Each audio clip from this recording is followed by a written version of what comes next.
At the end of the day, I can tell you, countries are more. I don't want to say they become more selfish, but they will do things only if it is of direct benefit to them. Doctor Jaishankar बड़े बरसे हैं American पे। Russia से तेल नहीं लेना, लेकिन मोदी ने उसकी बात सुनी। मोदी ने तो एक दो दफा सुनने में आया था कि उसकी कॉल तक अटेंड नहीं की। ये इससे पता चलता है कि मोदी को अब ट्रंप की जो ये धमकियां थी ना, उससे कोई फर्क नहीं पड़ता। इसीलिए उनको कोई भाव नहीं देता, नोबडी केयर्स फॉर इट।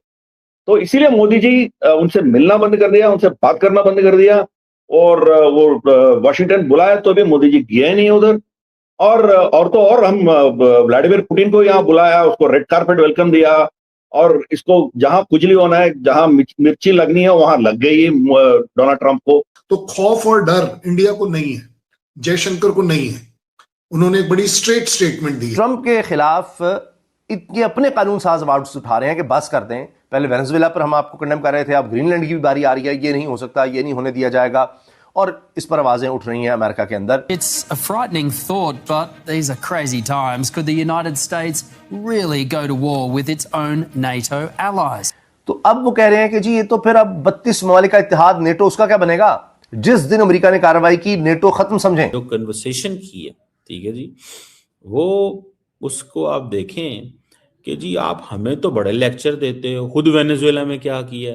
अगर जयशंकर साहब ने बेखौफ होकर बेबाकी के साथ ये स्टेटमेंट दी है कि दुनिया के कंट्रीज कहते कुछ और हैं, करते कुछ और। जय हिंद दोस्तों, स्वागत है आपका आपके चैनल जय भारत में। दोस्तों, हाल ही में जयशंकर जी ने एक स्टेटमेंट दी है, जिसे लेकर पाकिस्तानी मीडिया व अमेरिकी मीडिया में हड़कंप मचा हुआ है। बताया जा रहा है कि जयशंकर प्रसाद जी ने खुला शब्दों में कहा है कि जो भारत की तरफ अच्छे से मित्रता का हाथ बढ़ाएगा, हम उसके साथ मित्रता पूर्वक रहेंगे, तथा जो शत्रुता पूर्वक हाथ बढ़ाएगा, हम उसके साथ उसके भाषा में ही पेश आएंगे।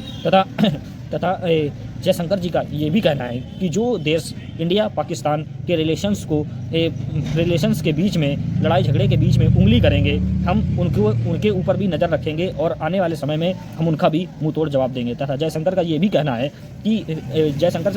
है कि जो पाकिस्तान आए दिन गलत तरीके के इल्ज़ाम लगाता रहता है, तो उसी को लेकर भारतीय सेना ने ऑपरेशन सिंदूर चलाया था, जिसके तहत उन्होंने पाकिस्तान के काफ़ी सैन्य ठिकानों को उड़ा दिया था और उनका बहुत बुरा हाल किया था। भारत पाकिस्तान तनाव पर चिंता जताते हैं और मुफ्त की सलाह देते हैं, लेकिन अपने इलाके में होने वाली हिंसाओं पर ध्यान नहीं देते। जयशंकर ने यह टिप्पणी लक्समबर्ग में भारतीय समुदाय के साथ बातचीत के दौरान की।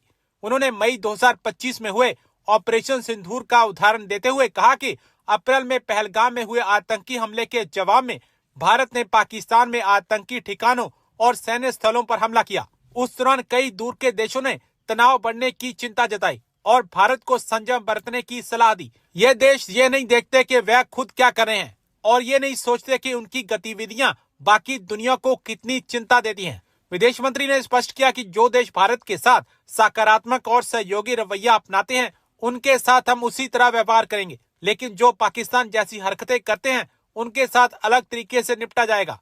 डॉक्टर जयशंकर बड़े बरसे हैं अमेरिकन पे।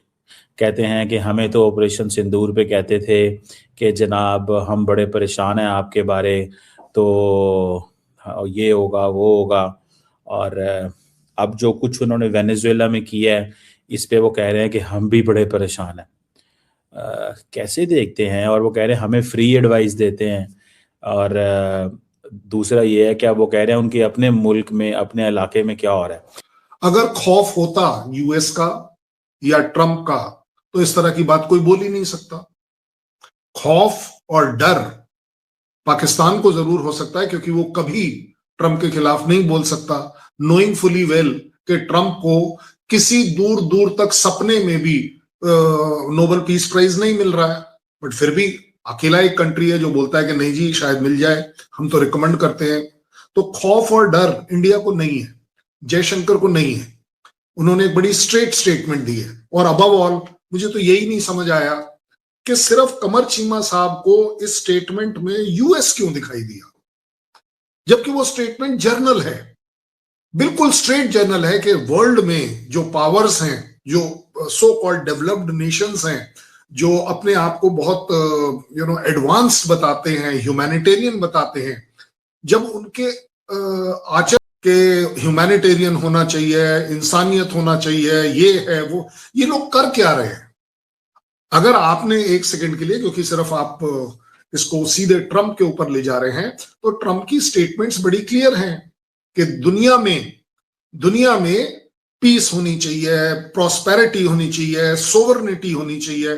अगर आपको याद हो, जब ट्रंप इलेक्शन में कैंपेनिंग कर रहे थे तो उन्होंने ये भी कहा था कि मैं ये डीप स्टेट को डिसमेंटल करूंगा।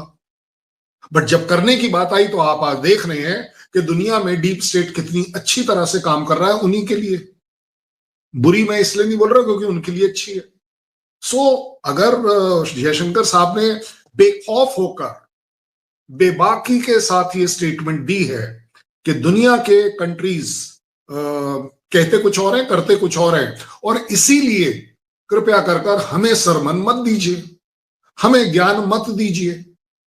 सो क्या गलत किया आप बता दीजिए। इसीलिए उनको कोई भाव नहीं देता, नोबडी केयर्स फॉर इट। तो इसीलिए मोदी जी उनसे मिलना बंद कर दिया, उनसे बात करना बंद कर दिया।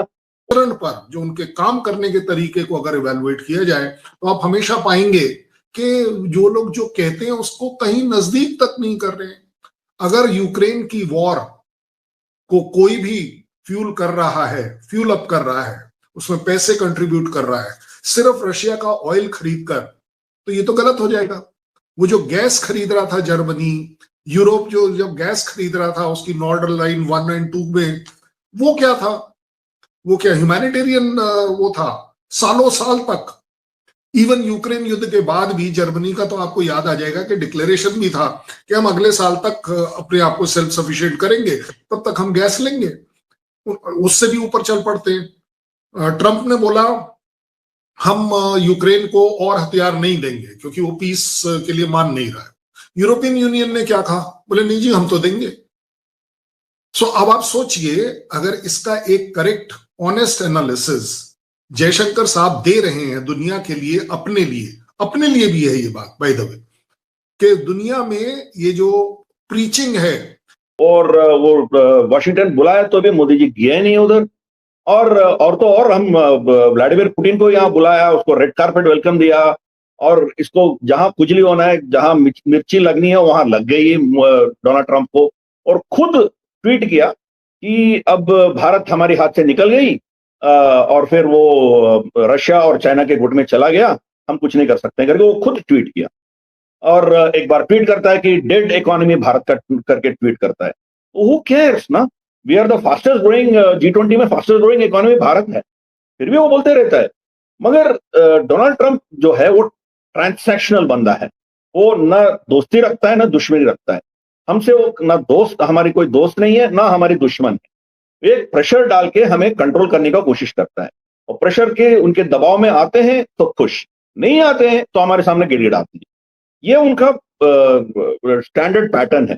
शी जिनपिंग ने उसको धमका दिया, उनको पूरा उनके जो कॉर्न और सोयाबीन का इंपोर्ट जो था वो बंद कर दिया चाइना ने। फिर जो एक्सपोर्ट करना था रेयर अर्थ मिनरल्स, उसको बंद कर दिया। जब तीनों बंद हो गए थे तो ठिकाने पे आ गया डोनाल्ड ट्रंप। फिर सब इनके जो भी टैरिफ वॉर 1 साल के लिए टाल दिया वो। तो जिसके पास शक्ति है उसको यह मानता है। व्लादिमीर पुतिन को बुलाया, अलास्का में बुला के उनसे बात किया। आज पुतिन और ट्रंप दोनों ही बात कर रहे हैं, ना ये यूक्रेन को कोई भाव दे रहे हैं, ना यूरोप को कोई भाव नहीं दे रहा है। तो इनका बर्ताव वैसे ही है। इसीलिए मोदी जी ने उसको कंप्लीटली इग्नोर कर दिया। चलो तुम बकवास बोलते रहो, हमें कोई लेना देना नहीं है, उससे कोई फर्क नहीं पड़ेगा, हम जो करना है करेंगे। अब देखिए नवंबर का जो आंकड़ा निकल के आए हैं उसमें टेक्सटाइल इंडस्ट्री का एक्सपोर्ट हमारी 7.4% बढ़ी है। आई होप आपने वीडियो में एंजॉय किया होगा। तो ऐसे वीडियो देखने के लिए सब्सक्राइब कीजिए जय भारत चैनल को। हमारे चैनल पे आपको Pakistani reactions, Pakistani girls reactions, Pakistani media reactions, Pakistani funny reactions, Pakistani cricket update, Pakistani last date update व पाकिस्तान की छोटी बड़ी न्यूज़ हमेशा मिलती रहेगी। तो मिलते हैं नेक्स्ट वीडियो में। जब तक के लिए जय हिंद, जय भारत।